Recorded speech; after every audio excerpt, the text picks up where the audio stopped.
नमस्कार, राम राम भाई सारण है। मैं आपका केमिस्ट्री कोच त्रिलोक चंद अपने इस प्यारे खूबसूरत से प्लेटफॉर्म पे आप लोगों का हार्दिक स्वागत करता हूं बेटा। तो जैसा कि हम लोग बेटा मूल कॉन्सेप्ट के बारे में बात कर रहे थे और 6 लेक्चर्स हो गए थे बेटा, और कल का लेक्चर मैं अपलोड नहीं कर पाया हूँ, वो आज अपलोड कर दूंगा, तो इसमें परेशान होने की जरूरत नहीं है आप लोगों को। ठीक है, तो देखिएगा आज हम लोग बहुत ही अच्छा कॉन्सेप्ट पढ़ने वाले हैं बेटा, नॉर्मलिटी के बारे में पढ़ने वाले हैं। ठीक, हम लोगों ने कल किसके बारे में बात करी थी बेटा? मोलरिटी के बारे में बात करी थी और मोलरिटी के बारे में बात करी थी। इनके दुनिया भर के हम लोगों ने क्वेश्चंस करे थे बेटा, और मोल फ्रैक्शंस के भी मैं क्वेश्चंस आप लोगों को लगवा चुका हूं। तो आपको इसमें घबराने की जरूरत नहीं है बेटा, हम एकदम भौकाल उठाते हुए इस चैप्टर को आगे कंटिन्यू करते हैं बेटा। ठीक है, मजा आएगा, टेंशन ना लीजिएगा बेटा। देखिएगा हमारे फोटो के साथ नॉर्मलिटी लेक्चर 7, आइएगा बात करते हैं, चलें आगे। ओके बेटा, देखिए टेक्नोलॉजी का जमाना है भैया, तो रिमोट का यूज करेंगे। सबसे पहले हम बात करेंगे बेटा किसकी? नॉर्मलिटी की। किसके बारे में बात करने वाले हैं बेटा? हम लोग नॉर्मलिटी के बारे में बात करने वाले हैं। सभी से मेरी रिक्वेस्ट है बेटा, केमिस्ट्री गुरु त्रिलोक चंद के इस चैनल को बेटा सब्सक्राइब कर दीजिएगा, लाइक कर दीजिएगा और अपने सभी दोस्तों के साथ शेयर कर दीजिएगा बेटा। ठीक है, देखिएगा अब हम बात करने वाले हैं बेटा नॉर्मलिटी के बारे में। किसके बारे में बात करने वाले हैं हम लोग? नॉर्मलिटी के बारे में। तो बेटा जिस तरीके से हमने मोलरिटी पढ़ी थी, क्या पढ़ा था बेटा हम लोगों ने? मोलरिटी। यानी जिस तरीके से हम लोगों ने बेटा मोलरिटी पढ़ी थी, उसी तरीके से हम लोग किसको पढ़ेंगे बेटा? नॉर्मलिटी को पढ़ेंगे। नॉर्मलिटी होती क्या है बेटा? Number of gram equivalent present in 1 litre of solution is called normality. Molarity क्या होता था बेटा? Number of moles of solute present in 1 litre of solution is called molarity.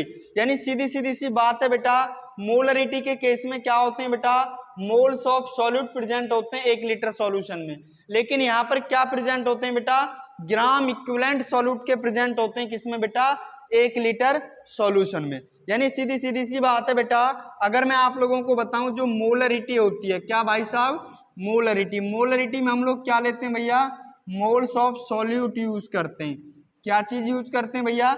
Moles of solute. अगर मैं नॉर्मलिटी की बात करूं बेटा, नॉर्मलिटी, नॉर्मलिटी के केस में हम लोग क्या यूज करते हैं बेटा? ग्राम इक्विवेलेंट,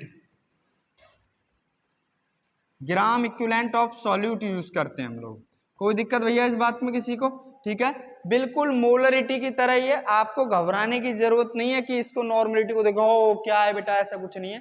ठीक, इसको हम किससे डिनोट करते हैं बेटा? कैपिटल एन से हम इसको डिनोट करते हैं। ठीक है, अगर मैं नॉर्मलिटी की मैं डेफिनेशन की मैं बात करूं तो डेफिनेशन मैं आप लोगों को बता चुका हूं बेटा। तो फॉर्मूला क्या आएगा नॉर्मलिटी का बेटा? नॉर्मलिटी का फॉर्मूला आएगा ग्राम इक्विवेलेंट ऑफ सॉल्यूट। क्या भैया? Gram equivalent of solute divide by में क्या भैया? Volume of solution. Volume of solution किस में लेना है बेटा? लीटर में लेना है डियर स्टूडेंट। ठीक है, तो इस चीज को गोले में ले लो और याद रखना है आपको। समझ में आई या नहीं आई? ठीक है, अब जो सारा अड़ंगा है बेटा, वो सारा अड़ंगा किसके ऊपर है बेटा? इस ग्राम इक्विवेलेंट के ऊपर है। ठीक है, तो जिस तरीके से बेटा आप लोगों ने क्या पढ़ा था डियर स्टूडेंट? मोल्स पढ़ा था। ठीक, मोल्स बराबर आप लोगों ने क्या पढ़ा था मेरे को बताओ?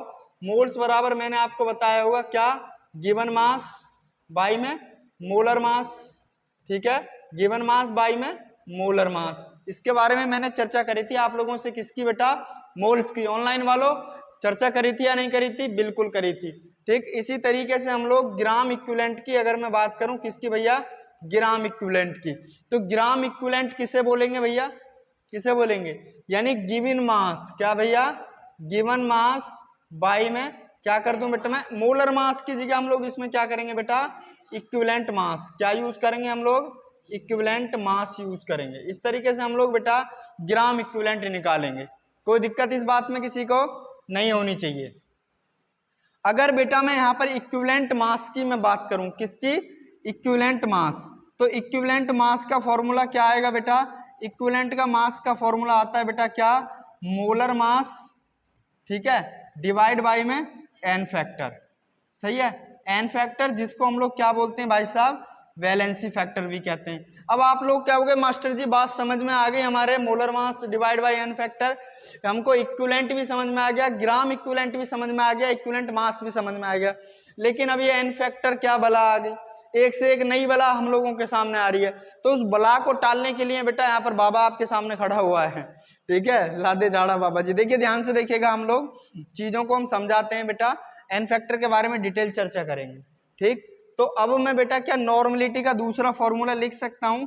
नॉर्मलिटी बराबर मैं क्या लिख सकता हूं, गिवन मास ऑफ, दूसरा टेक्नोलॉजी का जमाना है बेटा, यूज करिएगा। तो मैं इसका दूसरा फॉर्मूला लिख सकता हूं भाई साहब नॉर्मलिटी का, क्या, गिवन मास ऑफ सॉल्यूट। क्या भैया, गिवन मास ऑफ सॉल्यूट, अरे बोलते रहो यार, given mass of solute, very good. Divide by में क्या लेना है बेटा अपने को, इक्विवेलेंट मास लेना है, इतना सही मिटेगा बिल्कुल।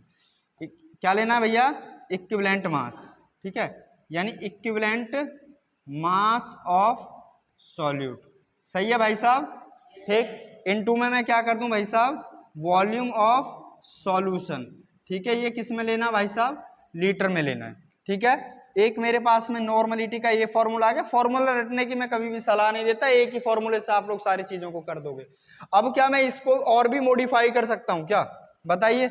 तो डियर स्टूडेंट, इसको और भी मॉडिफाई किया जा सकता है। मैं इक्विवेलेंट मास को क्या लिख सकता हूं, मोलर मास बाई में एन फैक्टर लिख सकता हूं, नहीं लिख सकता बेटा, डेफिनेटली लिख सकता हूं। यानी अगर मैं बेटा देखो नॉर्मलिटी की मैं बात करूं, तो नॉर्मलिटी बराबर क्या हो जाएगा, है गिवन मास ऑफ सॉल्यूट, का भैया, गिवन मास ऑफ सॉल्यूट, ठीक है, given mass of solute divide by में क्या भैया, मोलर मास, क्या भैया, मोलर मास ऑफ सॉल्यूट, ठीक। इसको मैं क्या कर दूं, डिवाइड बाई में एन फैक्टर, यानी ये क्या हो गया बेटा, इक्विवेलेंट मास हो गया, ठीक। इनटू में मैं क्या कर दूं भाई साहब, वॉल्यूम ऑफ सॉल्यूशन, किस में लेना है भाई साहब, ये लीटर में लेना है। कोई डाउट इस चीज में बेटा। अब मेरे को एक बात बताओ डियर स्टूडेंटो, आपको कुछ दिख रहा है क्या यहाँ पे, देखो, given mass of solute by में molar mass of solute into में वॉल्यूम ऑफ सॉल्यूशन लीटर में, ये एन फैक्टर ऊपर पहुंच गया भाई साहब। तो ये क्या होता है जरा एक बार बता दो मेरे को, मोलरिटी होती है या नहीं होती, एन फैक्टर ऊपर मल्टीप्लाई में पहुंच गया, तो नॉर्मलिटी बराबर क्या होगी भाई साहब, एन गुणा मोलरिटी, एन गुणा भैया मोलरिटी, एन क्या है, एन फैक्टर, यही तो। यानी मैं कह सकता हूं डियर स्टूडेंट, नॉर्मलिटी बराबर क्या होगी भाई साहब, नॉर्मलिटी बराबर एन फैक्टर गुणा मोलरिटी। समझ के बात क्यों नहीं समझे, ठीक है। ये एक छोटा सा आपके पास में निकल के आया है फॉर्मूला, इसको आपको याद रखना पड़ेगा। क्या याद कर सकते हो आप लोग, डेफिनेटली कर सकते हैं भाई साहब। यानी नॉर्मलिटी बराबर क्या होती है बेटा, एन फैक्टर गुणा मोलरिटी होती है। ये साला एन फैक्टर क्या पंगा है, मैं इस सारे अड़ंगे को अभी समझाने वाला हूं आपको, तो इसमें दिक्कत लेने की आपको जरूरत नहीं है बेटा, ठीक। एक बार फिर से चैनल को सब्सक्राइब कर दीजिएगा बेटा, सभी अपने यार दोस्तों को शेयर कर दीजिएगा भैया, आप लोगों की सपोर्ट बहुत ज्यादा जरूरी है। वैसे आप लोग करते नहीं हो, ये बात मैं जानता हूं, देखिएगा ध्यान से। चलें आगे, हो गया, टेक ए स्क्रीनशॉट बेटा, नोट कर लीजिएगा, नोट कर लो ऑनलाइन वालों, जल्दी स्क्रीनशॉट ले लीजिएगा, आगे बात करते हैं। वेरी गुड भाई साहब, ले लिया, आवाज आ गई। ध्यान से देखते हैं भाई साहब, देखो अब नेक्स्ट बेटा हम लोग बात करने वाले, एक एक करके हम लोग बात करेंगे सारे फंडों की, ठीक है। जैसे मैंने अभी आप लोगों को बताया था कि ग्राम इक्विवेलेंट क्या होता है भाई साहब, ग्राम इक्विवेलेंट, अगर मैं ग्राम इक्विवेलेंट की बेटा मैं बात करता हूं, तो ग्राम इक्विवेलेंट होता है क्या चीज, बताओ, वेरी गुड, यानी गिवन मास बाई में क्या बेटा, equivalent mass, very good, given mass by में इक्विवेलेंट मास, ठीक है। तो अब अपने को भाई साहब इस इक्विवेलेंट मास वाले फंडे को क्लियर करना है, ठीक है। सबसे पहले तो अपना एक एक करके हम लोग चीजों को पढ़ेंगे भाई साहब, ठीक। इक्विवेलेंट मास के बारे में हम बात करने वाले हैं, किसके बारे में भैया, इक्विवेलेंट मास, ठीक है। तो बरसात के मौसम में, गर्मी के साथ में, ठीक है, हम इक्विवेलेंट मास के बारे में चर्चा करने वाले हैं। चाय पकौड़ी साथ में आप लोग खाते रहिएगा, ठीक है। तो देखिएगा इक्विवेलेंट मास क्या होता है, ये चीज समझेंगे। सबसे पहले ओल्ड कॉन्सेप्ट की तरफ बढ़ते हैं भाई साहब। हमारे बुजुर्गों ने क्या कॉन्सेप्ट दिया था, जो हमारे दादी दादा थे उन्होंने इसके बारे में कुछ ना कुछ बताया होगा, ठीक है। अब तो भाई लोगों ने बताया, तो ओल्ड कॉन्सेप्ट क्या था भाई साहब, ठीक है। ओल्ड कॉन्सेप्ट ग्राम इक्विवेलेंट का 3 केसों में इसको बताया गया था। पहला था क्या भाई साहब, हाइड्राइड, क्या था भाई साहब, हाइड्राइड के केस में, दूसरा था क्लोराइड के केस में, तीसरा था भाई साहब ऑक्साइड के केस में, ठीक। कोई भी एलिमेंट्स हो सकता है भाई साहब, उसका हाइड्राइड था, क्लोराइड था और ऑक्साइड था, ठीक है। तो उसने हाइड्राइड का इक्विवेलेंट मास कितना माना था बेटा? 1। कितना माना था? 1। और क्लोराइड का कितना माना था? 35.5। ऑक्सीजन का कितना माना था बेटा? 8 माना था, ठीक है। तो अगर मान लीजिएगा बेटा, सबसे पहले मैं एक एक करके मैं बात करता हूं बेटा, ठीक है। पहले मैं बात करने वाला हूं इन केस ऑफ, किसके बारे में बात करने वाला हूं? वेरी गुड भाई साहब, ठीक है। कलर चूज कर लेते हैं, वेरी गुड। यानी इन केस ऑफ हाइड्राइड बेटा, हाइड्राइड, ठीक है। हाइड्राइड के केस में अगर आपको इक्विवेलेंट मास निकालना है, किसी भी एलिमेंट्स का आपको इक्विवेलेंट मास निकालना है, तो आप लोग कैसे निकालोगे भाई साहब, बता दो जरा मेरे को। यानी मास ऑफ एलिमेंट जिसका निकालना है, ठीक है, mass of element divide by में मैं क्या कर दूं भाई साहब? Mass of hydrogen, mass of hydrogen into में क्या कर दूं? 1 से मल्टीप्लाई कर दो, ना भी करो तो कोई फर्क पड़ने वाला नहीं है। समझ रहे हो या नहीं समझ रहे हो? वेरी गुड भाइयों बहनों, समझदार लोगों, आपके उम्मीद करता हूं समझ में आ रहा होगा। नेक्स्ट बात करता हूं बेटा, इक्विवेलेंट मास किसके केस में भाई साहब? वेरी गुड भाई साहब, यानी इन केस ऑफ ऑक्साइड के केस में बात कर लेते हैं, ठीक है। ऑक्साइड के केस में अगर मैं बात करूं, इक्विवेलेंट मास कैसे निकालेंगे बेटा, बताओ, बताइए।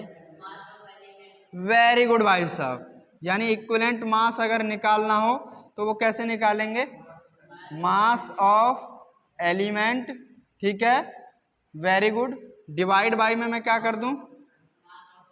मास ऑफ ऑक्सीजन, ठीक है, इनटू में 8, ठीक। जिसको जरूरत हो ऑक्सीजन मेरे से ले सकता है, ठीक है। सांस लेने में दिक्कत आ रही हो, ठीक है, जी मिलचा रहा, उल्टी आ रही हो, ऑक्सीजन का यूज करिएगा, खत्म हो जाएंगी, ठीक है।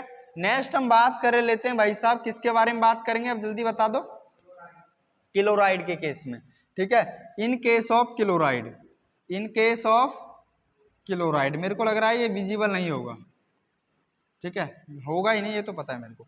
इन केस ऑफ क्लोराइड, अगर मैं क्लोराइड के केस में बेटा मैं बात करता हूं तो इक्विवेलेंट मास कैसे निकालते हैं जरा बता दो? इक्विवेलेंट मास क्या भैया? Mass of element divide by में मास ऑफ क्लोरीन इनटू में 35.5। कोई दिक्कत भाई साहब इस बात में किसी को? ठीक है, क्या फॉर्मूला याद रखोगे? रख लोगे ना? ठीक है, तो ये हमारे पास बेटा 2 केसों में आ जाता है, ठीक है। अगर आपके पास में हाइड्राइड के केस में मास ऑफ एलिमेंट बाय में मास ऑफ हाइड्रोजन इनटू में 1 बेटा, ऑक्सीजन के केस में बेटा mass of element divide by mass of oxygen into में 8, ठीक है। और अगर मैं बात करूं क्लोराइड के केस में तो mass of element divide by में मास ऑफ क्लोरीन इनटू में 35.5 बेटा। एक क्वेश्चन है इसी की तरह, ठीक है, तो स्क्रीनशॉट ले लीजिएगा, इसको नोट डाउन कर लो बेटा, जल्दी कर लो नोट डाउन, ठीक है। कर लिया, बहुत बढ़िया, आगे बात करते हैं, वेरी गुड, ठीक है। देखो इसके ऊपर एक क्वेश्चन दे रखा है, मैं उसके बारे में थोड़ा सा चर्चा कर लेता हूं, ढूंढ लेता हूं क्वेश्चन कहां पर है। आगे बढ़ो भाई साहब, एक देखिएगा, हाँ ये रहा भाई साहब, आपके पास में एक क्वेश्चन दे रखा है, बहुत ही प्यारा क्वेश्चन है, ठीक है। देखिए क्वेश्चन को सॉल्व करेगा, सबसे पहले क्वेश्चन को पढ़ो बेटा। देखो क्वेश्चन क्या कह रहा है, A1 gram of an element, ठीक है, A1 gram of an elements give A2 gram of its oxide. बेटा क्या देता है बेटा, वो एक ऑक्साइड देता है, कितने ग्राम देता है ऑक्साइड? A2 ग्राम ऑक्साइड देता है। The equivalent mass of the element is, उस एलिमेंट का क्या पूछा है बेटा? इक्विवेलेंट मास पूछा है। डियर स्टूडेंट, बहुत प्यारा क्वेश्चन है, किस तरीके से हम लोग सॉल्व करेंगे जरा बता दो आपको। डियर स्टूडेंट पता है क्या चीज दे रखी है? देखो मास ऑफ एलिमेंट कितना दे रखा है? मास ऑफ एलिमेंट, ठीक है, कितना दे रखा है भाई साहब? वो दे रखा है A1। क्या दे रखा है? A1। मास ऑफ ऑक्साइड क्या दे रखा है जरा बता दो? मास ऑफ ऑक्साइड दे रखा है A2। अब मैं निकालना चाह रहा हूं भाई साहब इसमें क्या? Mass of oxygen. क्या भैया? मास ऑफ ऑक्सीजन, यानी जो एलिमेंट होगा बेटा वो AO का ही तो मास होगा या नहीं होगा? ऑक्साइड और इसका दोनों का मिलके मास A2 है। तो मैं क्या निकालना चाह रहा हूं बेटा? Mass of oxygen. तो मास ऑफ ऑक्सीजन कितना हो जाएगा? A2 माइनस A1 हो जाएगा या नहीं हो जाएगा? हो जाएगा।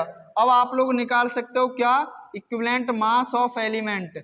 अगर एलिमेंट का क्या चाहिए आप लोगों को भाई साहब, इक्विवेलेंट मास चाहिए, तो वो कैसे निकालोगे? एलिमेंट का वेट कितना है भाई साहब, कितना मास है A1 डिवाइड बाई में ऑक्सीजन का मास कितना है बेटा A2 माइनस A1 इनटू में 8। ऑप्शन देखिएगा कोई है या नहीं है ऐसा, कौन सा है?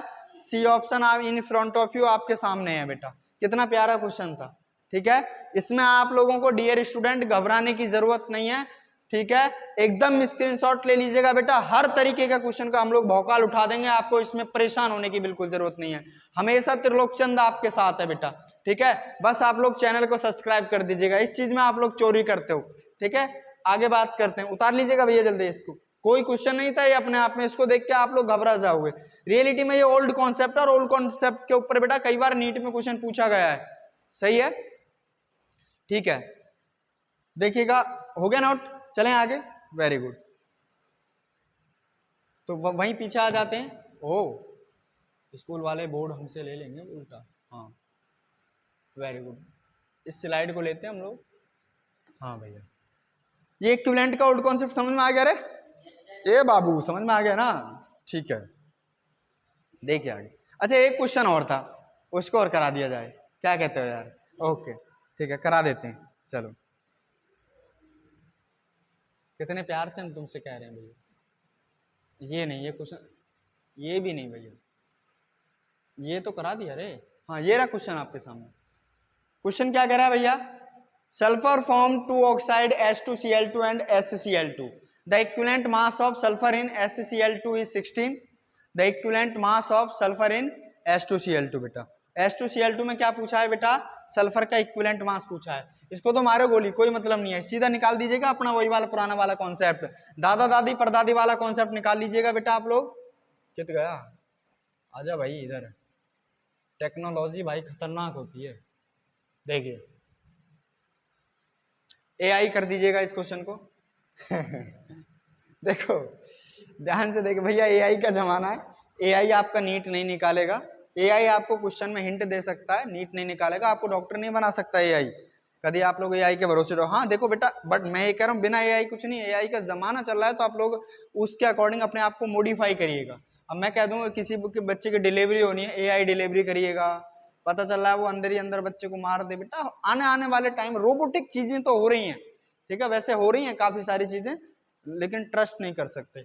देखिएगा ध्यान से, वो चीज जैसे आपने एक वो देखा था ना, एक रोबोट मूवी थी, रोबोट मूवी थी, तो ऐसा देखो चीजें तो सामने आ रही हैं, क्या चीज सामने नहीं है? सारी चीज सामने। जो चीज पहले बताई जा रही है क्या वो चीज अब नहीं है? पहले आप लोग रामलीला देखते होगे, सीता जी को उठा के लेके जा रहा है रावण, किस में बैठा के? अपने जहाज में बैठा के। क्या जहाज नहीं है आसमान में उड़ने वाला? डेफिनेटली है। तो देखिएगा ध्यान से, लेकिन कुछ चीज तो ऐसी थी बेटा, कुछ चीजों पे हमको ट्रस्ट नहीं करना चाहिए। हमको राम जी भी जानते थे, सीता माता भी जानते थे कि सोने का हिरण नहीं होता, सोने का हिरण नहीं होता, फिर भी सीता जी लालच में आ गए। लालच बुरी बला है भाई साहब, और उसके पीछे चले गए ना, उड़ गए ना सीधा। लेकिन ये तो सब सारी चीज विधि विधान ही लिखा हुआ था, तो रामायण की बात नहीं करेंगे हम यहाँ पर। सर को बुला देना है ना, आ गए सर? क्या बुला दो एक बार पहले। तो देखिएगा बेटा, आपके पास में क्या है, H2Cl2 में सल्फर का इक्विवेलेंट वेट पूछा है, ठीक है, कोई दिक्कत? क्या दे रखा है भैया? H2Cl2 में इक्विवेलेंट मास पूछा है, किसका भैया? सल्फर का। कोई दिक्कत इस बात में?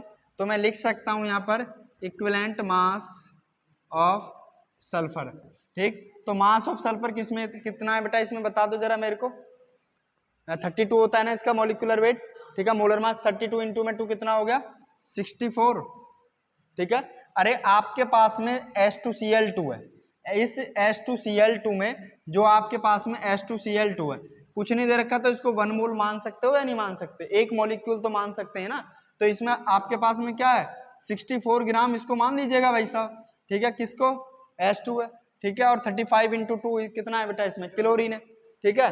तो 64 डिवाइड बाय में क्लोरीन कितना है बेटा? है 71, ठीक है। इंटू में कितने, क्योंकि ये क्या है, एक क्लोराइड है, इंटू में 35.5, कितने टाइम्स? 2 टाइम्स खत्म, ये कितना हो गया? 32। है कोई ऑप्शन बेटा? यानी इक्विवेलेंट मास आ गया भाई साहब इसमें सल्फर का कितना? 32। कितना आ गया भाई साहब? 32, सी ऑप्शन। हैगा। चलें आगे, एक और बहुत प्यारा क्वेश्चन है, देखते हैं हम लोग, इस क्वेश्चन को भी कर लेते हैं बेटा। क्वेश्चन कह रहा है ये, if equivalent weight of sulphur in SO2 is 8, SO2 को से कोई मतलब नहीं है अपने को, equivalent weight of sulphur in SO3, sulphur में यानी SO3 में किसका वेट पूछा है, किसका वेट पूछा है भाई साहब बता दो, सल्फर का पूछा है SO3 में भाई साहब, ठीक है निकाल लो। इक्विवेलेंट मास ऑफ सल्फर कितने ग्राम है इसमें भाई साहब, सल्फर देख लो 32 है ना, 1 मोल मान लो इसको बेटा, कुछ नहीं दे रखा तो कितना मान ले बेटा हमारे पास, सल्फर कितना है इसमें 32, ऑक्सीजन कितना है इसमें बता दो 48, इनटू में 8 ऑक्साइड है ना, तो कितना गया बता दो, ये कितना जाएगा, ओ एक मिनट, उसके टर्म्स में दे रखा है ना यहाँ, ये दे रखा है, तो इसको कर लीजिएगा बेटा 32 बाई में 48 इनटू में 8 को तो यही छोड़ो, तो इसको कर लो कितना 16 दूनी 32, 16 तीन 48, तो 8 इंटू में 2/3 है कोई ऑप्शन? हाँ हाँ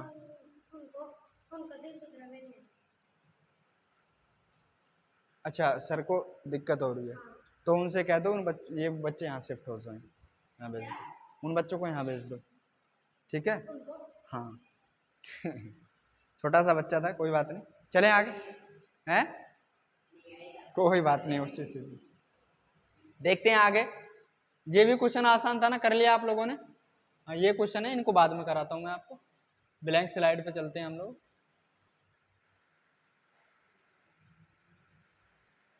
देखिए बेटा हम लोग नेक्स्ट आगे चर्चा करते हैं, तो ध्यान से समझना है आपको बेटा। हम लोग बात करने वाले हैं किसकी बेटा, इक्विवेलेंट मास, किसकी बात करने वाले हैं, इक्विवेलेंट मास। अब अंकल जी वाले कॉन्सेप्ट की तरफ चलते हैं जो आज के टाइम पे चल रहा है बेटा। तो इक्विवेलेंट मास बराबर क्या होता है, इक्विवेलेंट मास बराबर होता है बेटा मोलर मास, क्या होता है बेटा, मोलर मास डिवाइड बाई में बेटा एन फैक्टर, क्या भैया एन फैक्टर। अब इस एन फैक्टर को ही पढ़ना है कि ये क्या बला है, ठीक है, अपने को क्या पढ़ना है बेटा, इस एन फैक्टर को पढ़ना है, ये एन फैक्टर क्या बला है, ठीक है। अगर मैं एन फैक्टर के बारे में मैं बात करूं तो एन फैक्टर किसको कहते हैं, एन फैक्टर होता है बेटा एक वैलेंसी फैक्टर, क्या होता है बेटा, वैलेंसी फैक्टर, वैलेंसी फैक्टर, ठीक है, इसको हम लोग वैलेंसी फैक्टर भी कहते हैं, ठीक। तो एन फैक्टर बेटा हर तरीके से निकाला जाएगा, आपको हर तरीके से मैं एन फैक्टर निकालने की तरीका बताऊंगा। तो एन फैक्टर बेटा देखो किस किस केस में निकाला जाता है, देखिए एन फैक्टर की अगर मैं बात करूं, सबसे पहले एन फैक्टर बात करेंगे हम किसके केस में बेटा, n factor in case of acid, in case of भैया एसिड, यानी एसिड के केस में हम लोग एन फैक्टर के बारे में बात करने वाले हैं, ठीक है। नेक्स्ट हम बात करेंगे किसके बारे में बेटा, n factor in case of base, in case of base, base के बारे में बात करेंगे हम लोग, ठीक। तीसरा हम बात करेंगे सॉल्ट के बारे में, किसके बारे में बेटा, सॉल्ट, सॉल्ट के केस में एन फैक्टर कैसे निकाला जाए। नेक्स्ट हम बात करेंगे बेटा अगर सिंगल एलिमेंट्स है तो एलिमेंट्स के केस में एन फैक्टर कैसे निकाला जाए। और लास्ट में हम लोग बात करेंगे बेटा रेडॉक्स के केस में एन फैक्टर कैसे निकाला जाए। देखो बेटा जो रेडॉक्स के केस में एन फैक्टर है डियर स्टूडेंट, यानी जो एन फैक्टर रेडॉक्स के केस में, इसको मैं जब रेडॉक्स रिएक्शन आप लोगों को पढ़ाऊंगा तो वहां पर मैं इस चीज को डिटेल आप लोगों को कराऊंगा। यहां पर अपने को एन फैक्टर कितना पढ़ना है इनके बारे में चर्चा करनी है। कोई दिक्कत भैया इस बात में, ठीक है, होनी नहीं चाहिए भाई साहब, ठीक है, इसको नोट कर लीजिएगा। रेडॉक्स के बारे में बेटा एन फैक्टर को डिटेल चर्चा करेंगे, ठीक है, और वहां पर आप लोगों को ग्राम इक्विवेलेंट मिल इक्विवेलेंट वाला जो कॉन्सेप्ट है उसको भी मैं डिटेल पढ़ाऊंगा, सही है। टाइट्रेशन के लिए बहुत ज्यादा यूज में आता है ये रेडॉक्स वाला एन फैक्टर, ठीक है। तो रेडॉक्स के एन फैक्टर की आपको टेंशन लेने की जरूरत नहीं है। देखिए तो सबसे पहले मैं बात करता हूं बेटा देवी और सज्जनों आपके सामने, अगर मैं बात करूं सबसे पहले क्या, एन फैक्टर, ठीक है, n factor in case of acid, in case of acid, भैया एसिड के केस में एन फैक्टर कैसे निकाला जाए, सही है, इसके बारे में मैं आप लोगों को बताऊंगा। तो इस केस में एन फैक्टर किसके बराबर होता है बेटा, यानी एन फैक्टर बराबर होता है किसके, एन फैक्टर बराबर होता है नंबर ऑफ H+ आयन, किसके होता है बेटा, नंबर ऑफ H+ आयन। यानी एसिड जितने number of H plus ion देगा वही क्या होगा बेटा, उसका एन फैक्टर होगा। कोई दिक्कत इस चीज में बेटा? ठीक है, 10th वालों यानी जो आप लोग बच्चे बैठे बेटा, आपके भी चीजें काम में आएंगी, परेशान नहीं होना है। देखो एन फैक्टर की बात करूं तो number of H plus ions देखने हैं। जैसे मान लो आपके केस में सपोज दैट क्या दे दिया बेटा, HCl दे दिया, किसमें ब्रेक डाउन होगा, H plus plus Cl minus. कितने H प्लस है बेटा, एक H प्लस है, तो इसका एन फैक्टर कितने के बराबर हो गया बताओ, एन फैक्टर कितना हो गया इसका, एक हो गया, क्योंकि इसमें बेटा एक H प्लस है। सही है। अगर मान लो आपको ऐसे लिखा हुआ है, सपोज दैट H2SO4 लिखा हुआ है, तो ये ट्वाइस H प्लस और प्लस SO4 2 नेगेटिव में ब्रेक डाउन होगा, तो इसका एन फैक्टर कितना आ जाएगा बेटा, 2 आ जाएगा। कितना आ जाएगा डियर स्टूडेंट, इसका एन फैक्टर 2 आ जाएगा, क्योंकि 2 H प्लस आयन इसने दिए हैं। सपोज दैट आपके पास में होता है बेटा क्या, HNO3, HNO3 ब्रेक डाउन हो गया किसमें बेटा, H प्लस और प्लस NO3 नेगेटिव, तो कितने H प्लस दिए हैं भाई साहब इसने, एक H प्लस दिया है, तो इसका एन फैक्टर कितना आ जाएगा बेटा बता दो, 1। ठीक, सही है भाई साहब, समझ रहे हो या नहीं समझ रहे।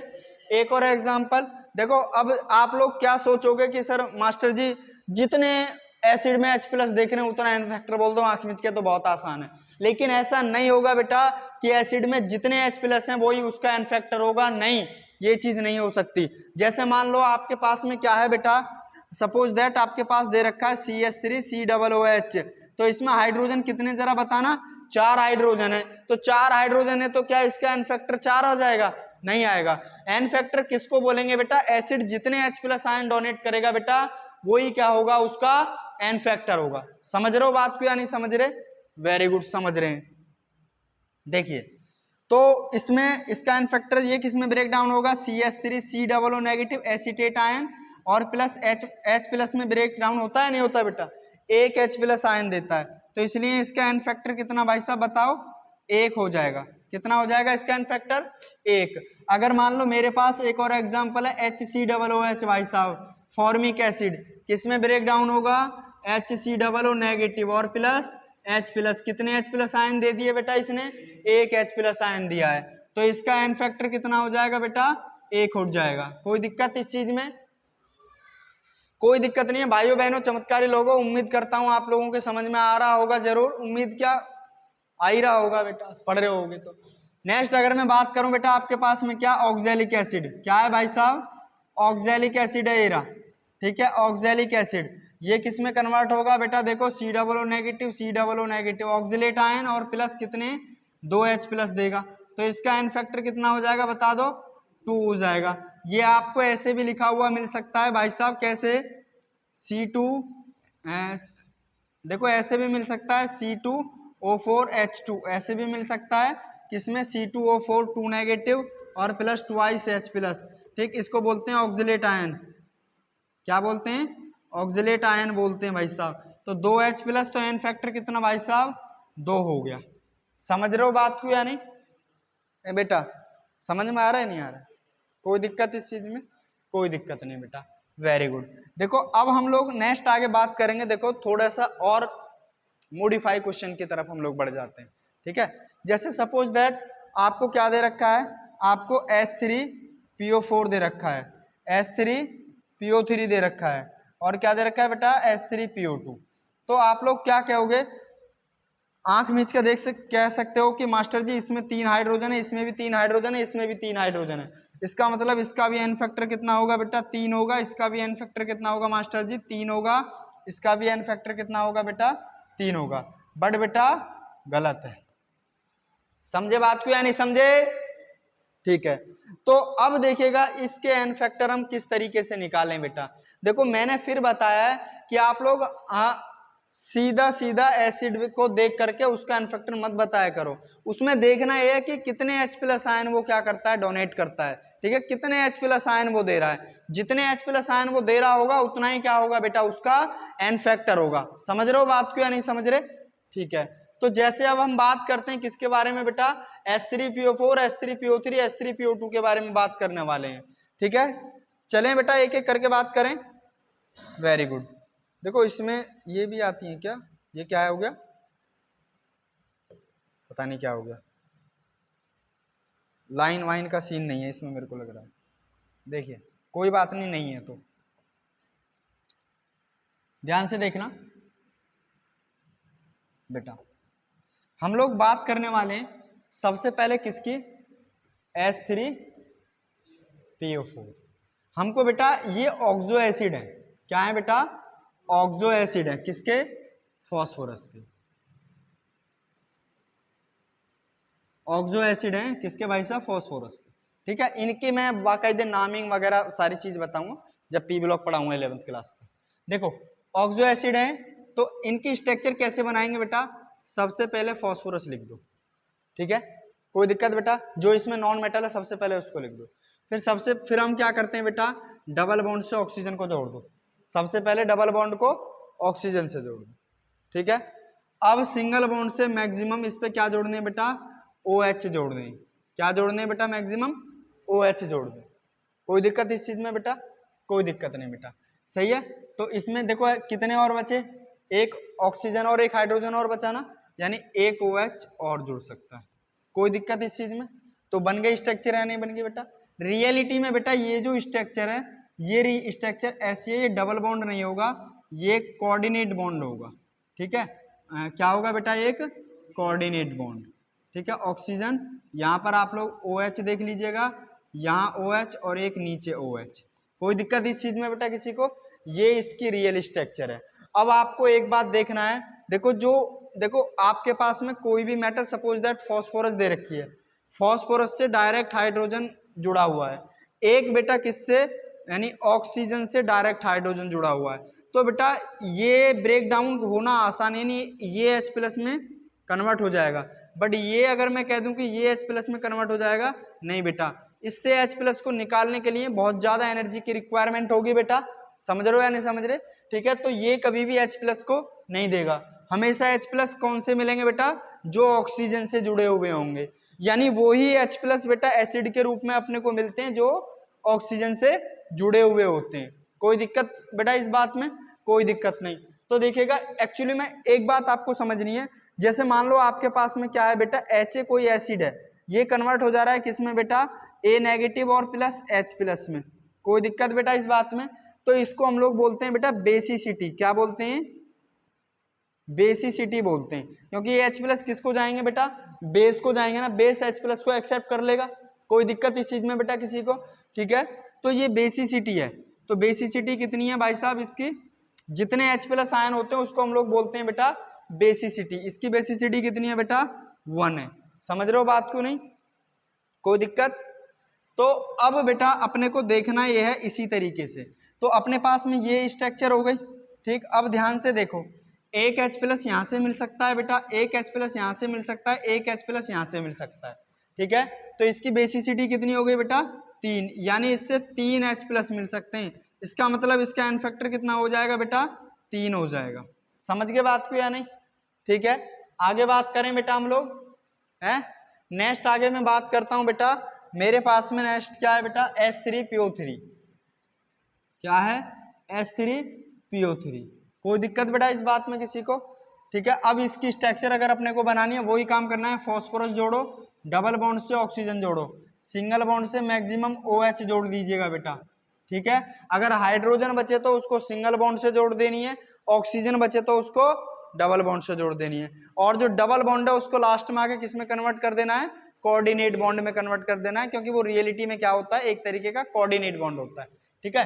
तो इसका मतलब ये नहीं है कि हर जगह हर डबल बॉन्ड कोऑर्डिनेट बॉन्ड होगा, नहीं, यहाँ पर रियलिटी में कोऑर्डिनेट बॉन्ड होता है, डबल बॉन्ड नहीं होता है, ऑक्टेट ही पूरा बिगड़ जाएगा इसका। तो देखिएगा अपने पास में ये है, ठीक। अब क्या बचा बेटा यहाँ पर, ऑक्सीजन तो तीनों खत्म हो गई, हाइड्रोजन बची तो मैंने उसको सिंगल बॉन्ड से जोड़ दिया। ये स्ट्रक्चर रियलिटी में कैसी है बेटा, फॉस्फोरस ऊपर कोऑर्डिनेट बॉन्ड से ऑक्सीजन जोड़ दो, इधर OH बेटा, यहाँ OH और नीचे क्या है बेटा, हाइड्रोजन है। अब मैं ये डबल बॉन्ड वाली ऑक्सीजन वाला खेल नहीं करूंगा बेटा आपको, ठीक है, डायरेक्ट कोऑर्डिनेट बॉन्ड बनाऊंगा, सही है। तो देखो जब मैं केमिकल बॉन्डिंग पढ़ाऊंगा, मैं स्ट्रक्चर बनाने बाकायदे आप लोगों को डिटेल पढ़ाऊंगा, तो अब ध्यान से देखनी, ये अपने पास स्ट्रक्चर है, तो ये तो हाइड्रोजन H+ के रूप में जाएगी नहीं, क्योंकि फॉस्फोरस से जुड़ी हुई है, केवल और केवल यही दो हाइड्रोजन मिलेंगे नहीं मिलेंगे बेटा, दो ही हाइड्रोजन ऑक्सीजन से जुड़ी हुई हैं, यानी इसकी बेसिसिटी कितनी है बेटा 2, यानी इसमें बेटा 2 H+ आयन मिलेंगे। इसका मतलब इसका एन फैक्टर कितना आ जाएगा 2 आ जाएगा, 2 इसका एन फैक्टर होगा। समझ रहे हो बात क्यों नहीं? जैसे अगर मान लो अपने पास में क्या था बेटा H3PO2 था, क्या था H3PO2। स्ट्रक्चर बनाओ बेटा अपने पास फॉस्फोरस, कोऑर्डिनेट बॉन्ड से मैंने ऑक्सीजन जोड़ दिया, सिंगल बॉन्ड से एक OH जोड़ दिया बेटा, ठीक है। तो ऑक्सीजन तो दोनों खत्म हो गई, 2 हाइड्रोजन बची, तो दोनों को आप लोग सिंगल बॉन्ड से जोड़ दीजिएगा। ये हाइड्रोजन तो H+ के रूप में जाएंगे नहीं, केवल और केवल ये हाइड्रोजन H+ के रूप में मिलेंगे, तो इसकी बेसिसिटी कितनी हो गई 1, ठीक, यानी एक H+ मिलेगा, तो इसका मतलब इसका एन फैक्टर कितना होगा बेटा 1 होगा। कोई दिक्कत बेटा इस बात में किसी को? समझ रहे हो बात को या नहीं? अरे समझ रहे हो बेटा या नहीं? ठीक है, उम्मीद करता हूं बेटा इसके इन तीनों के एन फैक्टर आपको निकालने आ गए होंगे, और ज्यादातर पूछा भी जाता है। एक और है इसमें बेटा एसिड के केस में भौकाल उठाने वाला क्वेश्चन है, बहुत प्यारा क्वेश्चन है। आपके पास में क्या है बेटा H3BO3, ठीक है, क्या है H3BO3, इसको ऐसे भी लिख देते हैं हम क्या बेटा BOH का होल थ्राइस, ऐसे भी लिखा जाता है, ठीक है। इसका नाम क्या है बोरिक एसिड, यानी ऑर्थोबोरिक एसिड इसको बोलते हैं। क्या बोलते हैं इसको? ऑर्थोबोरिक एसिड, ऑर्थोबोरिक एसिड बोलते हैं। इसका एन फैक्टर पूछा जाता है, ठीक है। तो आप लोग क्या कहोगे कि सर H3BO3 है, क्या है H3BO3 है, तो ये कितने दे देगा 3 H+ दे देगा, इसका एन फैक्टर कितना हो जाएगा 3 हो जाएगा, ठीक है। ये आप लोग बताओगे, बट ऐसा नहीं होगा, इसका एन फैक्टर बेटा 3 नहीं होगा, ये 3 H+ आयन देगा ही नहीं बेटा, ठीक है। सबसे पहले तो मैं आपको बता दूं, जो आपके पास में H3BO3 है, क्या भाई साहब H3BO3, ये एक मोनोबेसिक एसिड है। कैसा है बेटा? मोनोबेसिक एसिड, ठीक है। यानी भाई साहब ये H+ आयन देता नहीं है, ये क्या करता है एक OH- को क्या करता है बेटा एक्सेप्ट करता है। क्या करता है बेटा? एक OH- को एक्सेप्ट करता है। बात समझे या नहीं समझे? एक OH- को लेता है, तो इसलिए हमने क्या बोला इसको मोनोबेसिक एसिड बोला। मैं इसको भी डिटेल पढ़ाने वाला हूं, आपको परेशान नहीं होना है आप लोगों को, ठीक है। तो इसलिए मैं इसका एन फैक्टर कितना लिख दूंगा बेटा, इसका एन फैक्टर कितना होता है बेटा 1, यानी फाइनल सॉल्यूशन में आपको एक H+ ही मिलेगा। कैसे? जैसे मान लो आपके पास में क्या है बेटा BOH का होल थ्राइस है, इसकी अगर मैं HOH वाटर से रिएक्शन कराऊंगा तो वाटर से एक OH- को ले लेगा, ऑक्टेट पूरा नहीं है भैया इसका, लुईस एसिड है, ठीक है।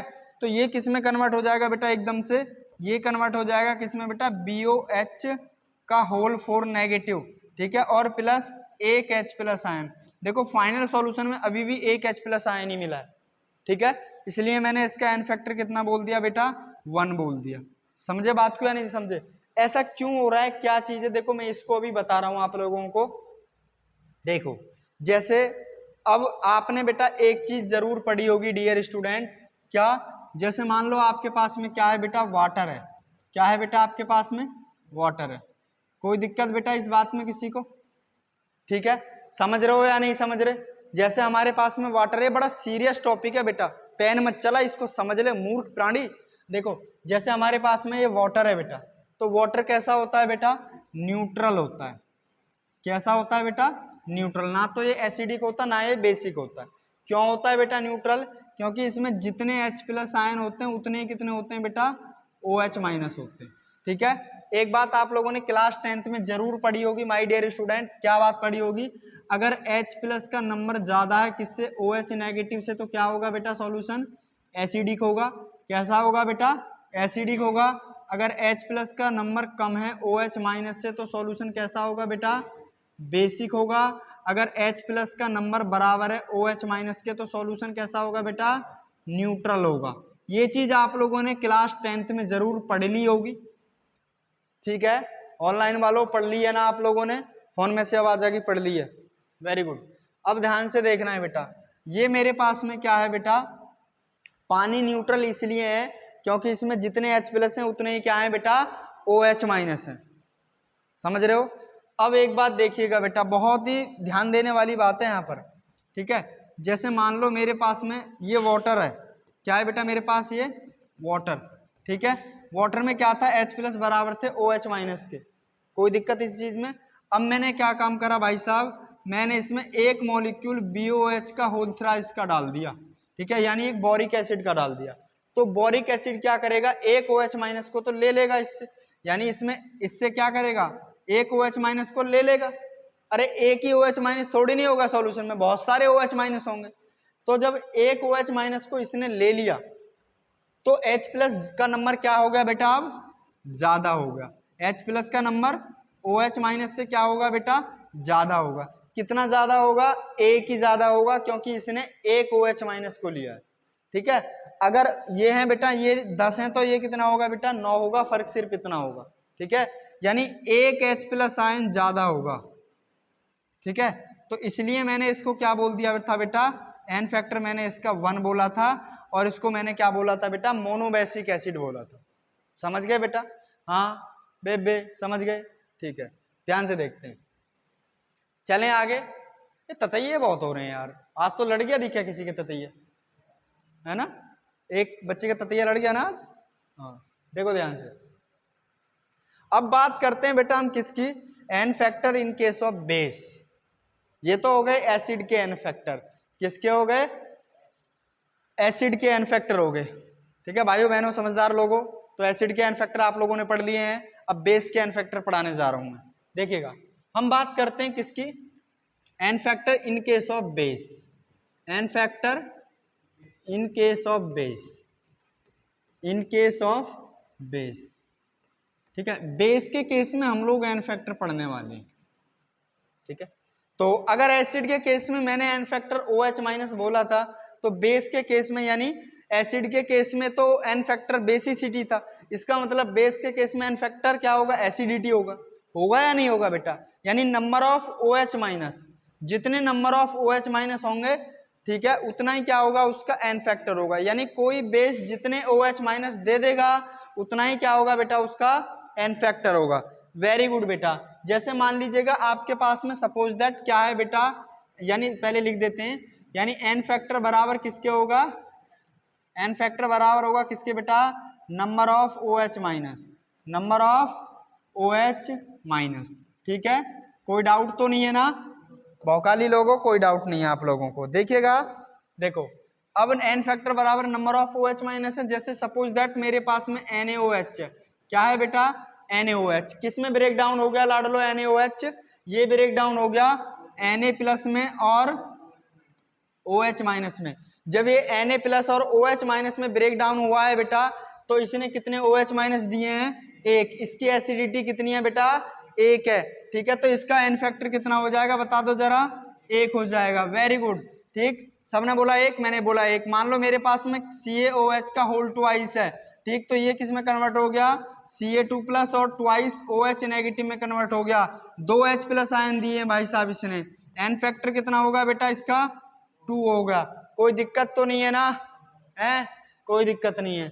Very good. सपोज दैट मान लो मेरे पास में AlOH का होल थ्राइस है भाई साहब, कितने दिए भैया इनने, इसने दे दिए कितने, Al3 प्लस और प्लस 3OH नेगेटिव बेटा। एन फैक्टर कितना हो गया इसका बताओ, एन फैक्टर हो गया इसका 3, समझे, हाँ गुड़िया, कोई दिक्कत तो नहीं है ना। ये क्या हुआ यार, देखो चलते हैं आगे। देखो अब बात करते हैं हम किसके बारे में, n factor in case of salt, salt के केस में हम बात करेंगे।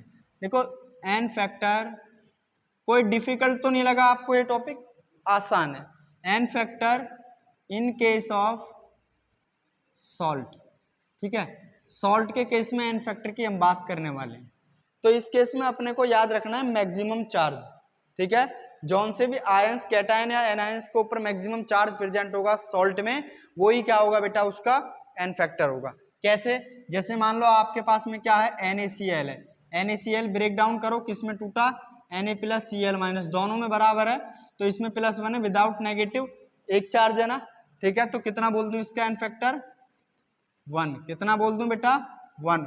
मान लो मेरे पास में क्या है, CaCl2 है, सही है, ठीक, किसमें ब्रेक डाउन हुआ, Ca2 प्लस और प्लस 2 Cl नेगेटिव, ठीक है। मैक्सिमम चार्ज कितना है बेटा, 2, एन फैक्टर कितना आ गया बेटा, 2 आ गया, समझ रहे हो या नहीं, मान लो आपके पास में क्या है, AlCl3 है, AlCl3 किस में ब्रेक डाउन हो गया, Al3 प्लस और प्लस बेटा 3Cl नेगेटिव, कितना है बेटा 3 है मैक्सिमम चार्ज, एन फैक्टर कितना हो गया बेटा 3 हो गया। कोई डाउट इस चीज में बेटा है, कोई दिक्कत नहीं है ना, कोई दिक्कत नहीं है। ये बात तुम्हारे समझ में आई बेटा नहीं भरी, भेजिए में भर गई। जैसे मान लो आपके पास में क्या है, NH4Cl है, NH4Cl ब्रेक डाउन हो गया किसमें बेटा, NH4 पॉजिटिव और प्लस Cl नेगेटिव में बेटा, प्लस एक का ही चार्ज ट्रांसफर हो रहा है बेटा, मैक्सिमम चार्ज 1 ही है, तो इसका एन फैक्टर कितना हो जाएगा बेटा 1 हो जाएगा। समझ गई गुड़िया है बेटा, समझ गए या नहीं? तो इस तरीके से हम लोगों ने एन फैक्टर को किल कर लिया। ठीक, एक और चीज आपको मैं बता दूं बेटा साथ के साथ ही, ठीक है, अगर मैं साथ के साथ आप लोगों को बताता हुआ चलूं, ये दिख रहा है, नहीं दिख रहा, देखो एक बात और समझनी है, n factor in case of elements, यहीं लिखे दे रहा हूं, देखो एलिमेंट के केस में एन फैक्टर कितना होगा, ये भी चीज आपको समझनी है। देखो n factor in case of single atom, अगर सिंगल एटम आपको दे रखा है तो याद रखना उसका एन फैक्टर बराबर होगा किसके, वैलेंसी के, जो उसकी वैलेंसी होगी बेटा वही उसका क्या होगा एन फैक्टर। जैसे सोडियम दे दिया, कितनी वैलेंसी होती है +1, एन फैक्टर नेगेटिव पॉजिटिव ऐसा तो कुछ नहीं होता, कितना आ जाएगा बेटा 1। मैग्नीशियम एन फैक्टर कितना होता है बेटा 2। ठीक है, समझ रहे हो या नहीं समझ रहे हो? ठीक, समझ रहे हो नहीं, वेरी गुड। क्लोरीन है यानी fluorine, chlorine, bromine, iodine, n factor कितना बेटा 1। आ जाओ, निखिल कौन है, कोई नहीं है, क्यों क्या हुआ? उनसे कहो कि एक बार सर से जाके मिलो, बोल दो। समझ रहे हो बात क्यों नहीं बेटा? ठीक, कोई डाउट?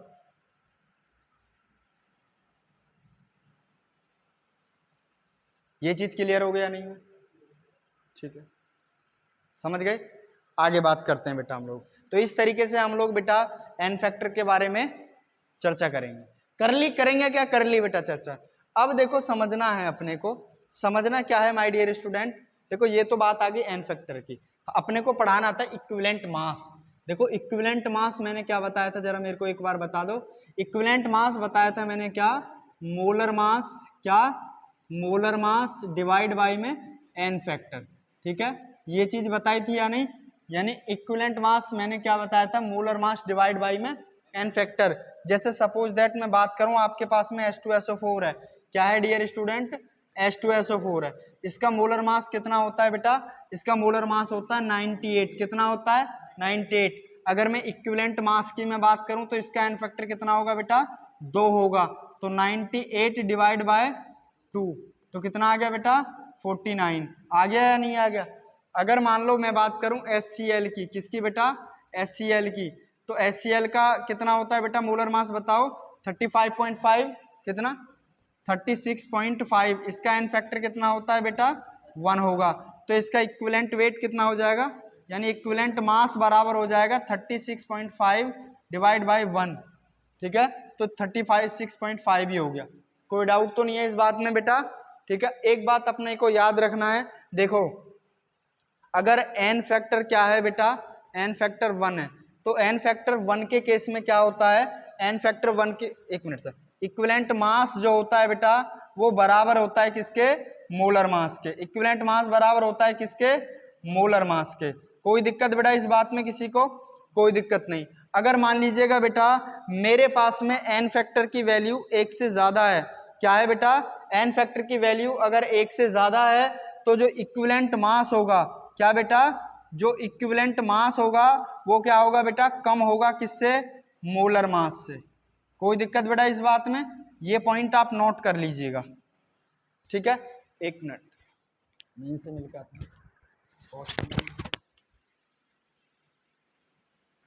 ओके बेटा, तो कर लिया है आप लोगों ने। ठीक है, तो इस तरीके से हम लोग क्या निकालेंगे बेटा, इक्विवेलेंट मास निकालेंगे।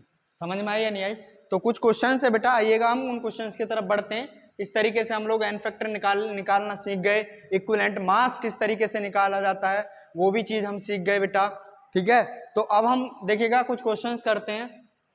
देखिए बेटा एक और चीज मैं आपको बता दूं यहीं साथ के साथ, देखो जैसे मान लो आपके पास में क्या है, आपके पास में इक्विवेलेंट मास है, क्या है बेटा, इक्विवेलेंट मास, ठीक, और क्या है, यानी एटॉमिक मास है, क्या है बेटा, एटॉमिक मास, कोई दिक्कत बेटा इस बात में किसी को, और क्या है, वैलेंसी है, क्या है बेटा, वैलेंसी।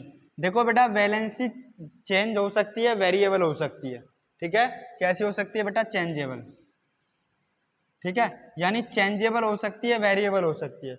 अगर वैलेंसी बदल सकती है तो उसका इक्विवेलेंट मास भी चेंज हो सकता है। याद रखना किसी का इक्विवेलेंट मास बदल सकता है, वैलेंसी बदल सकती है, बट एटॉमिक मास उसका चेंज नहीं हो सकता। ये क्या है बेटा, फिक्स है, क्या है बेटा, फिक्स है। इस बात का आपको याद रखना है, ऐसा क्वेश्चन आपको देखने के लिए आगे मिलेगा। पहला क्वेश्चन आपके सामने, फर्स्ट क्वेश्चन क्या करा है बेटा, molecular weight of try atomic, क्या है बेटा, एक एसिड है, ये ट्राई एटॉमिक एसिड है, कुछ भी हो सकता, कोई बात नहीं, ट्राई बेसिक, सॉरी, आपके पास में क्या है बेटा, एक मॉलिक्यूलर वेट है ट्राई बेसिक एसिड का, कितना है बेटा, W है, कितना है बेटा, W, इक्विवेलेंट वेट पूछा है, ट्राई बेसिक है, इसका मतलब उसकी बेसिसिटी कितनी है बेटा, 3 बेसिसिटी, यानी 3H+ देगा। उसका इक्विवेलेंट वेट कितना हो जाएगा बताओ जरा मेरे को, मॉलिक्यूलर वेट का तिहाई, यानी 3 से डिवाइड कर देंगे, हो जाएगा ना, W/3 है, कोई ऑप्शन, बी ऑप्शन। कोई क्वेश्चन था ये, कितना आसान क्वेश्चन था। आगे बात करते हैं बेटा, नेक्स्ट क्वेश्चन अपने पास क्या है, रिमोट कहाँ गया, दे दो, देखो नेक्स्ट क्वेश्चन, देखो ये भी क्वेश्चन बहुत प्यारा है, इस क्वेश्चन के बारे में हम लोग बात करते हैं बेटा। क्वेश्चन क्या कहता है, ध्यान से देखेंगे इसको, दोनों तरीके से मैं आप लोगों को करवाऊंगा। देखो क्वेश्चन कह रहा है, इफ, इससे पहले दूसरे वाले करते हैं, एक मिनट,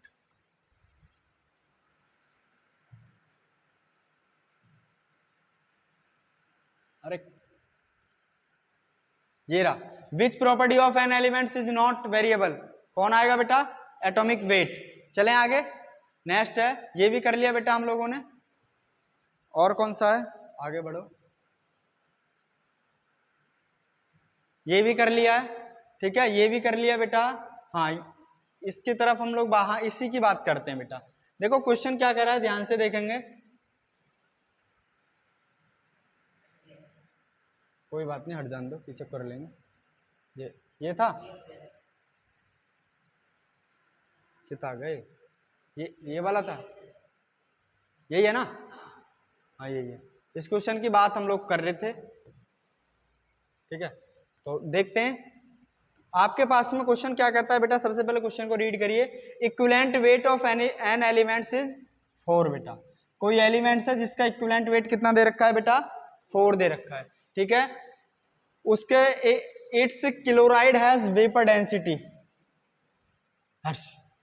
उसके जो उसके पास में क्लोराइड है उसकी डेंसिटी कितनी है बेटा, 59.25 है।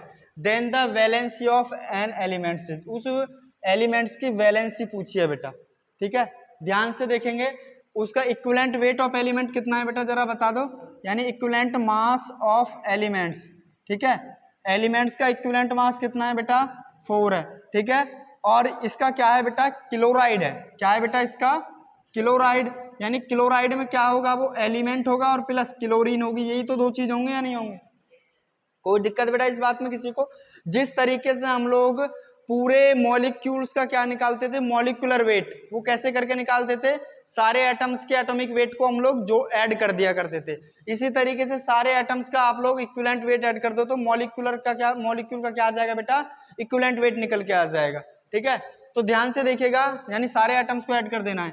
तो इसका 4 है, क्लोरीन का क्या होता है बताओ जरा, equivalent mass of chlorine, n factor 1 होता है, इसका 35.5 आ जाएगा सीधा सा, ठीक है, 35.5, क्योंकि इसकी वैलेंसी 1 होती है, अभी मैं समझा चुका हूं आपको, ठीक है। तो अब टोटल इक्विवेलेंट मास क्या हो जाएगा बेटा, देखो इक्विवेलेंट मास ऑफ क्लोराइड वो कितना हो जाएगा, यानी 4 + 35.5, कोई दिक्कत बेटा, कितना आ जाएगा जरा बताओ, कितना आ जाएगा, 39.5, समझ गए बात को यानी, ठीक। अब बेटा आपको पता है वेपर डेंसिटी बराबर क्या होती है, जरा बता दो, मॉलिक्यूलर मास, यानी सीधी सीधी सी बात है, मोलर मास, क्या बेटा, मोलर मास डिवाइड बाय 2, तो मोलर मास क्या आ जाएगा, वेपर डेंसिटी इंटू 2, सही है। तो मैं यहाँ पर निकाल सकता हूँ मोलर मास, ठीक है, क्या बेटा, मोलर मास बराबर क्या आ जाएगा बेटा, वेपर डेंसिटी इंटू में 2, वेपर डेंसिटी कितनी दे रखी है 59.25 इंटू में 2 कितना आएगा जरा बताओ, हाँ 118.5 बेटा। अब देखो मैंने आपको एक बात अभी बताई है, क्या इक्विवेलेंट वेट, जो इक्विवेलेंट मास होता है बेटा वो क्या होता है, इक्विवेलेंट मास बराबर क्या होता है, molar mass, molar mass divide bye में वैलेंसी, यानी वैलेंसी वही एन फैक्टर, वैलेंसी इधर आ गई बेटा, तो वैलेंसी बराबर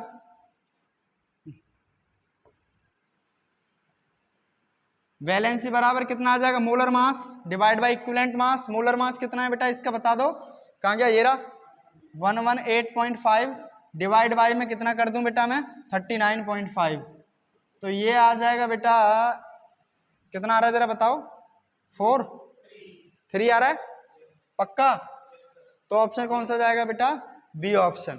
कोई डाउट इस बात में किसी को, एकदम आसान क्वेश्चन था बेटा। अच्छा इसको देखो मैं दूसरी तरीके से भी आप लोगों को करके बता देता हूँ, ठीक है, आप लोग चूंकि परेशान ना हो मैं आपको इस क्वेश्चन को दूसरी तरीके से भी करके बता देता हूँ, जो तरीका मैंने आपको अभी बताया थोड़ी देर पहले, ठीक है, मास ऑफ क्लोराइड वाला कराएं, ठीक है, देखो उस क्योंकि आप लोग घबराओ नहीं इसलिए मैं बता रहा हूँ, देखो किस तरीके से वेपर डेंसिटी दे रखी है बेटा, देखो ये चीज तो आपको लास्ट में पता ही है, इसमें कोई दिक्कत वाली बात घबराने की जरूरत नहीं है, ठीक है, आपको पता है अच्छी तरीके से जो इक्विवेलेंट मास होगा, क्या बेटा, इक्विवेलेंट मास किसका, एलिमेंट्स का, ठीक है, इक्विवेलेंट मास किसके बराबर होगा बताओ,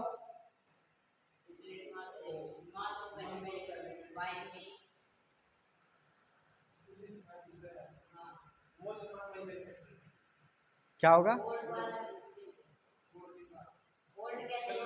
ओल्ड वाला क्लोराइड के केस में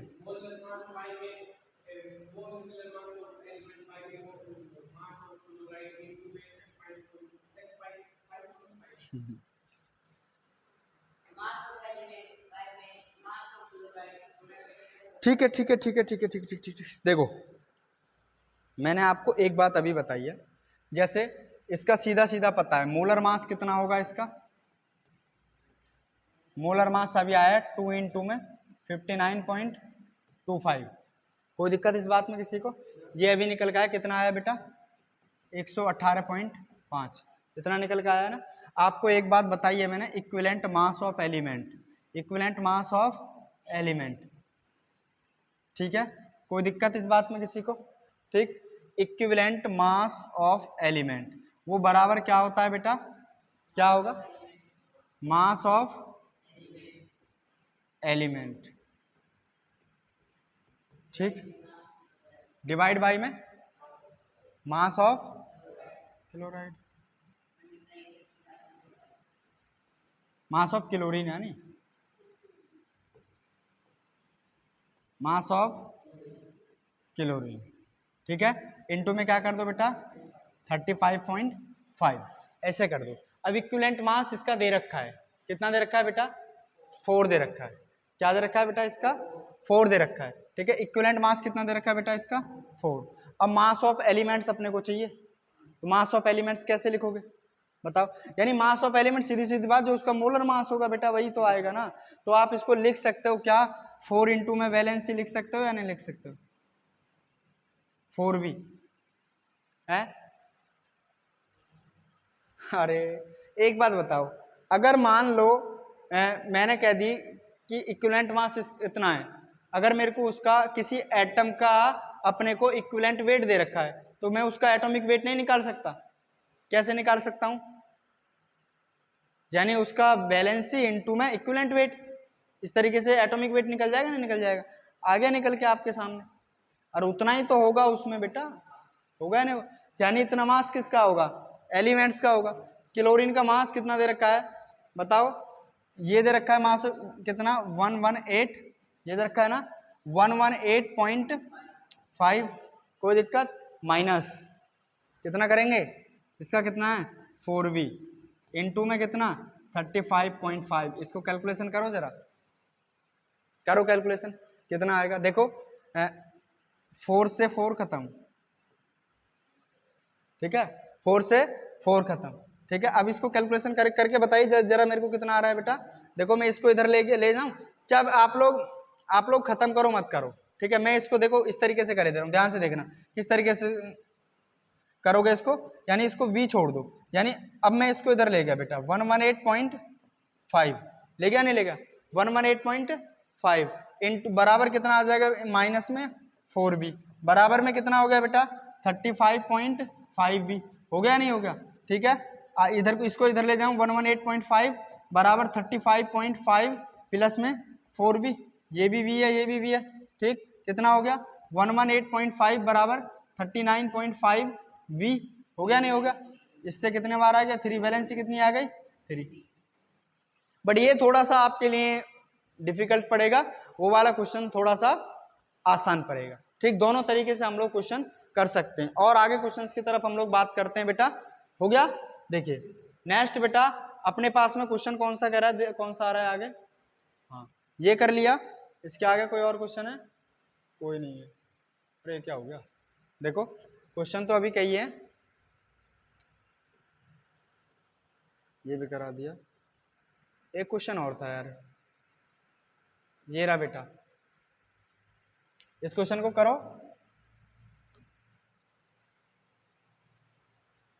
vapour density of metal chloride is 77, अगर उसका इक्विवेलेंट वेट ऑफ मेटल कितना दे रखा है बेटा 3 दे रखा है, then its atomic weight will be, उसका क्या पूछा है बेटा एटॉमिक वेट पूछा है। सीधा सीधा इसकी भी वैलेंसी निकाल दो। क्या दे रखा है बेटा क्लोराइड, मेटल क्लोराइड दे रखा है, उसका क्या दे रखी है वेपर डेंसिटी दे रखी है। वेपर डेंसिटी कितनी है बेटा बताओ जरा एक बार मेरे को, वेपर कितनी है, वेपर डेंसिटी दे रखी है 77, तो मोलर मास कितना हो जाएगा जरा एक बार बता दो। मोलर मास 77 इंटू में 2 कितना आ रहा है जरा मल्टीप्लाई करके बताना। 154, हाँ 154 कितना आ गया बेटा 154 आ गया। ये आ गया बेटा अपने पास में क्या मोलर मास। ठीक है, कोई दिक्कत इस चीज में किसी को, यानी ये अपने पास में बेटा मोलर मास आ गया। ठीक, अब निकालना है अपने पास में क्या बेटा इक्विवेलेंट मास।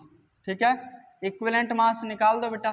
कैसे निकालोगे इक्विवेलेंट मास, वेट एलिमेंट का दे रखा है कितना बेटा 3 प्लस क्या है इसके साथ क्लोराइड है ना, तो क्लोरीन का कितना हो जाएगा 35.5, ये कितना हो जाएगा 38.5। वैलेंसी निकाल दो जरा बताओ वैलेंसी कितनी आएगी, वैलेंसी यानी एन फैक्टर।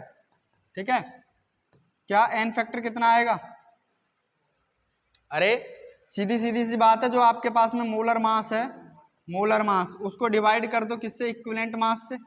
ठीक है, तो मोलर मास कितना है बेटा 154, इसको डिवाइड करो 38.5 से, जरा बताओ कितना आ रहा है, एन फैक्टर कितना आ रहा है 3 आ रहा होगा बेटा, हाँ 4 आ रहा है, हाँ ये कितना आ रहा है बेटा 4, एन फैक्टर आ गया। आपको अच्छी तरीके से पता है बेटा, देखो क्या चीज पता है, एक बात पता है इक्विवेलेंट मास, ठीक है बराबर एटॉमिक मास लिख सकते हो, मोलर मास लिख सकते हो, कुछ भी लिख सकते हो, कोई दिक्कत नहीं है ना इस बात में। ठीक है, यानी मोलर एटॉमिक मोलर मास लिख दो आप लोग, मोलर मास डिवाइड बाय में एन फैक्टर, कोई दिक्कत बेटा इस बात में। तो अगर मेरे को मोलर मास या एटॉमिक मास चाहिए, एटम के केस में एटॉमिक मास लिखे दे रहा हूँ मैं, एटॉमिक मास।